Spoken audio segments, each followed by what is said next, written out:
Hi there, everybody. My name is Jeremy Siskind. This is a book called Playing Solo Jazz Piano, the second edition.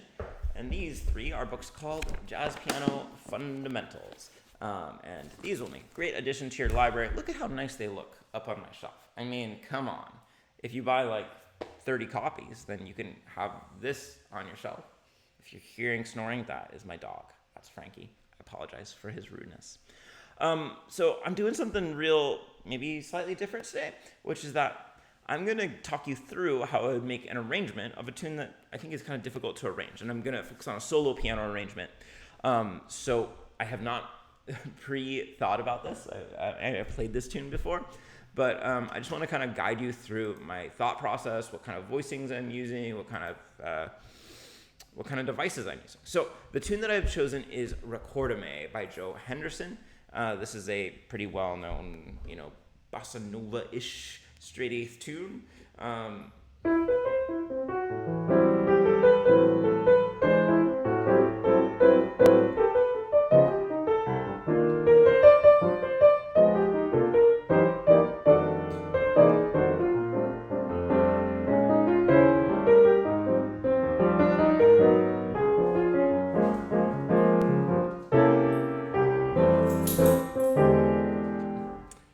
That's Frankie shaking around again. Don't mind him. This is only the most professional YouTube channel, so we try to limit ourselves to one dog in the room while we record. Okay, so the question is, let's pretend I'm playing a solo piano gig and somebody comes up and requests Recordame. How would I manage actually playing this tune? Especially because it's bossa nova, it's a little bit difficult. So, let's start at the beginning. So, first things first is I would really divide this tune into two different parts. And the tune really naturally divides this way, that at this double bar line, you start going from really slow harmonic rhythm, 4 measures, of A minor, like 3 measures of C minor or 3.5, to fast harmonic rhythm in 2-5-1. So I'm going to probably arrange those two sections differently. The second thing that I'm really looking for in both sections is big spaces in the melody. Because this tune, in both sections, really somewhat alternates between longer notes where there's good spaces and then parts where the melody is more active. And I'm going to be really limited where the melody is more active in terms of what I can really add rhythmically and arrangement-wise at the piano. So on this A minor section, we're starting with these longer notes. And so that leads me to want to fill in terms of the arrangement. And this does kind of come with some preset hits that people usually do. So what I'm going to do here is I'm going to fill in. And I'll show you exactly what I'm playing here. And then I'm using both hands together. Oops, there's no D flat. There's no B. So I'm playing this A minor 7 chord with a 13th in the left hand.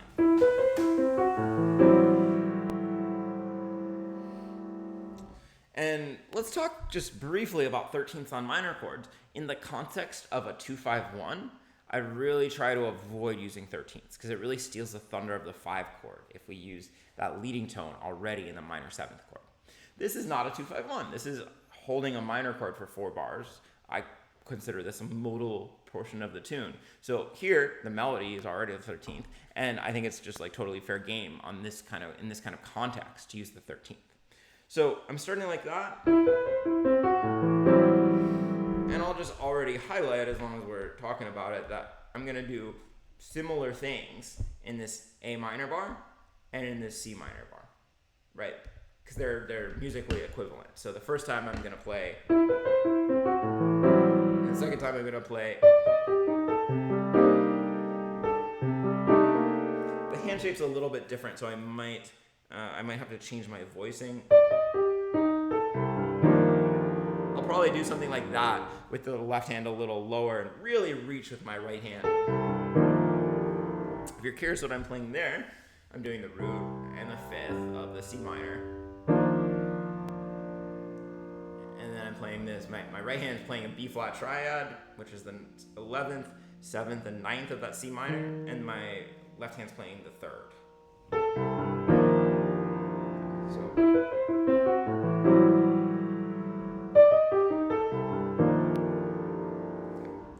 All right, so then the tricky part is what am I going to do now while this melody's a little bit more active? I literally have not thought about this.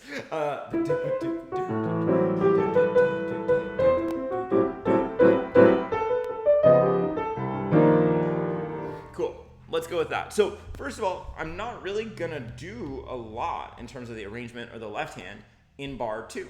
I'm going to mostly hold that chord and let the right hand take the rhythm. I don't think I'm able to add too much. The chord's not changing. The rhythm's already present in the melody. So what am I even doing, right?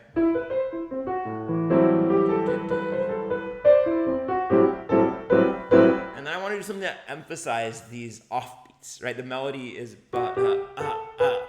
it's all offbeats. It's not very interesting. It's not bad. And I'm trying to make a nice crescendo to go with the kind of repetition. I could... I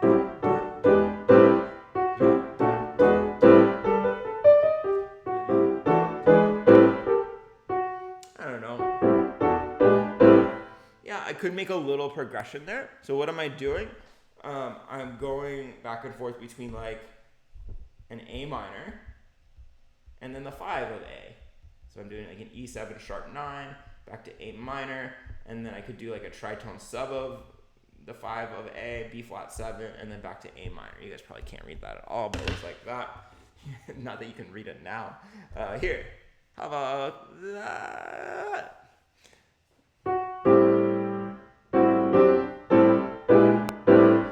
So if I want to create a little more motion,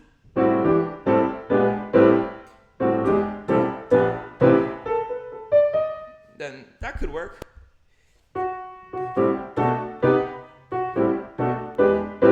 Or I could kind of, I like that a little bit better. Okay, I'm gonna change it. I told you this was spontaneous. I'm gonna go A minor 7, B minor 7. So I'm like kind of doing parallel. The melody's going up by a whole step. My voicing is gonna go up by a whole step. And then here I'm gonna do my E7 and I'll put in a flat 9 or something. And then back to A minor. And so that kind of forms a little 2-5-1. All right, so where are we at now? Here, you probably want to see my hands.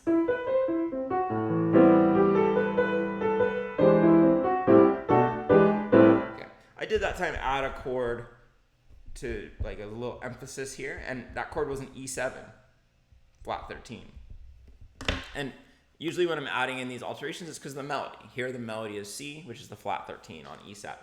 So that's a little, it's nice to have a little something in that second measure.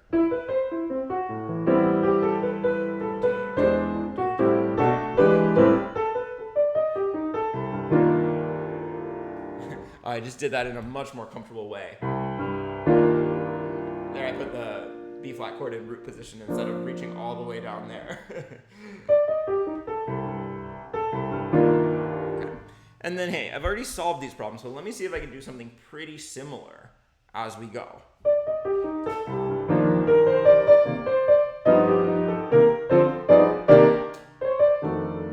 I think so. I think I can just do the same thing up a minor third from A minor to C minor. So let's see how these first 8 bars sound.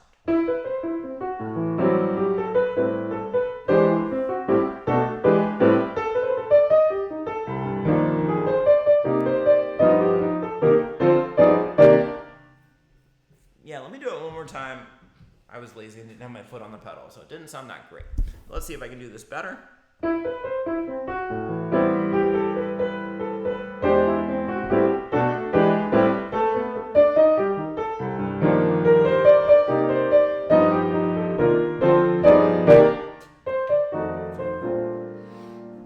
Great, and you can hear I've kind of got an approach figured out for this next measure. I can actually put in a rest. People are sometimes afraid to do that when playing solo piano, but there doesn't need to be sound all the time. And there's kind of this feeling of da da da da da.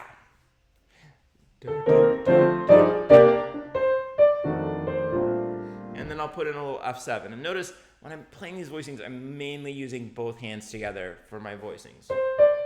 This allows me to get my bass nice and low and a just beautiful spread, right? I could not really do it with just my left hand.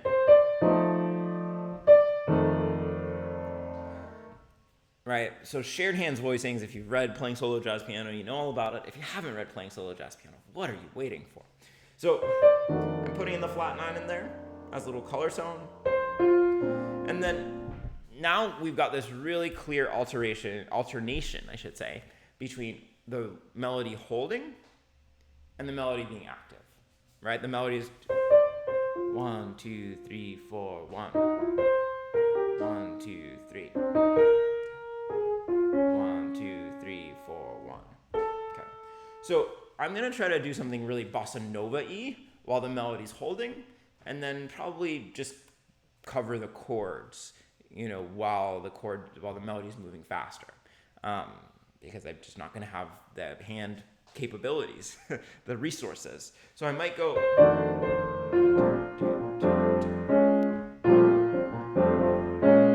Okay, so how am I making it bossa nova-y? Really, the big thing is I'm playing a bossa nova bass.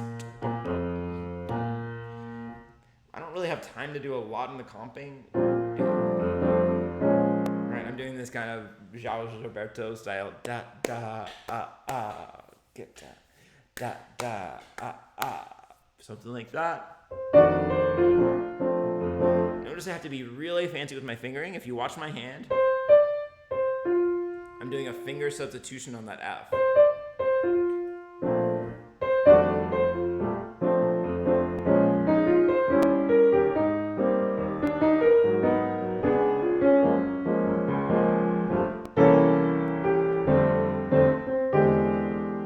And then as I get to that A natural, I know that that's time when the band all hits together. So I'm putting a little space in front of it and then playing with an accent.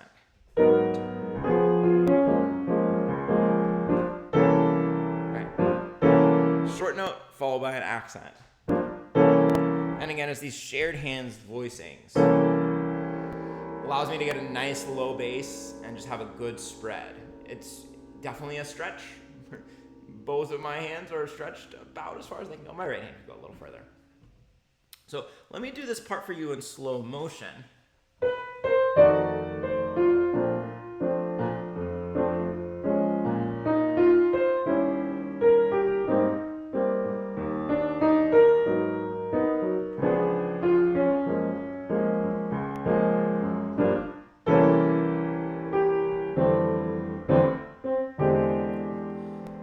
Be interested to see how I'm playing that F major. I'm using one of my favorite techniques, which I refer to as a double thumb or corner thumb.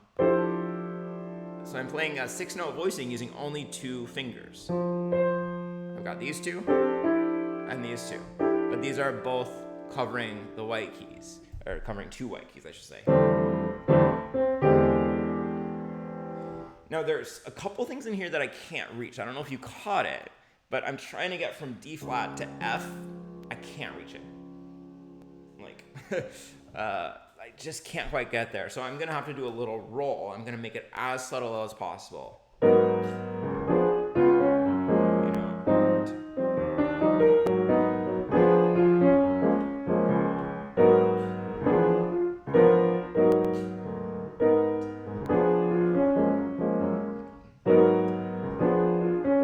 Definitely the hardest part for me is that I really want to get it, but that black key to white key 10th, I can't personally reach.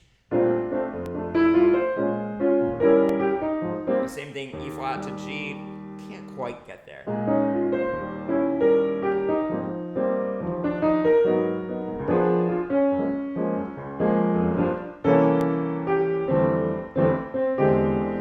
Let me see if I can play this whole thing for you. I'll let you see what I'm playing in case you're curious. I have to remember everything now. Here we go. 1, 2.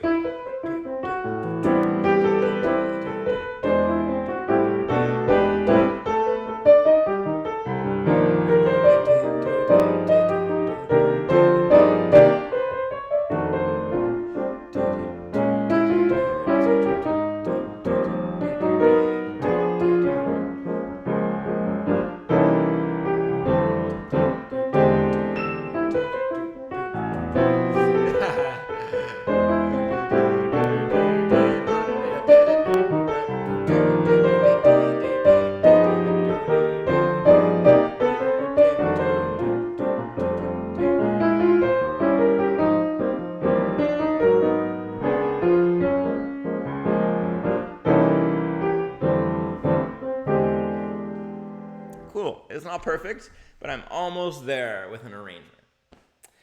All right, you guys. So I hope that you enjoyed that and maybe learned something about how to figure out, problem solve a little bit around arrangements, especially for bossa nova style tunes. If you're as fascinated as I am about arranging for the piano, Playing Solo Jazz Piano is the book where I tried to put everything that I know about arranging for the piano in there. I hope you like it. I'm always curious about that tune, Recordame, because on one hand, it means literally remember me. On the other hand, it's just kind of funny because it's like the tune is saying, record me. So if you've watched this far, put in a comment about what else a song might be saying. Like, sing me, play me. I don't know. Be creative. I'll see y'all later.